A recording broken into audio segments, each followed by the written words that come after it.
आतापर्यंत 3 वेळा उल्लेख झाला आहे की DDRने थातूर मातूर अहवाल दिला होता आणि म्हणून आपण विभागीय सहनिबंधक सहकारी संस्था यांची त्याच्यासाठी नेमणूक केली.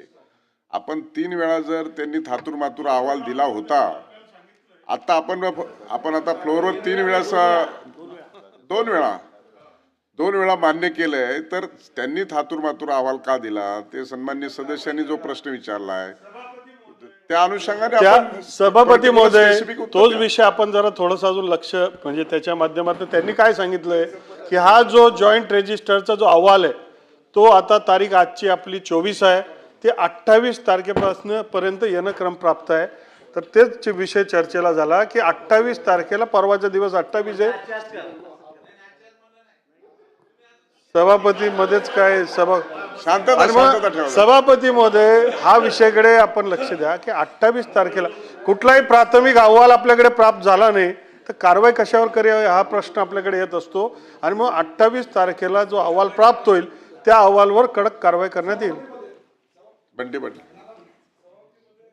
सन्मान्य दादा पण येत आहेत आणि मंत्री महोदय, मागच्या अधिवेशनात आंतरराष्ट्रीय बाजार समिती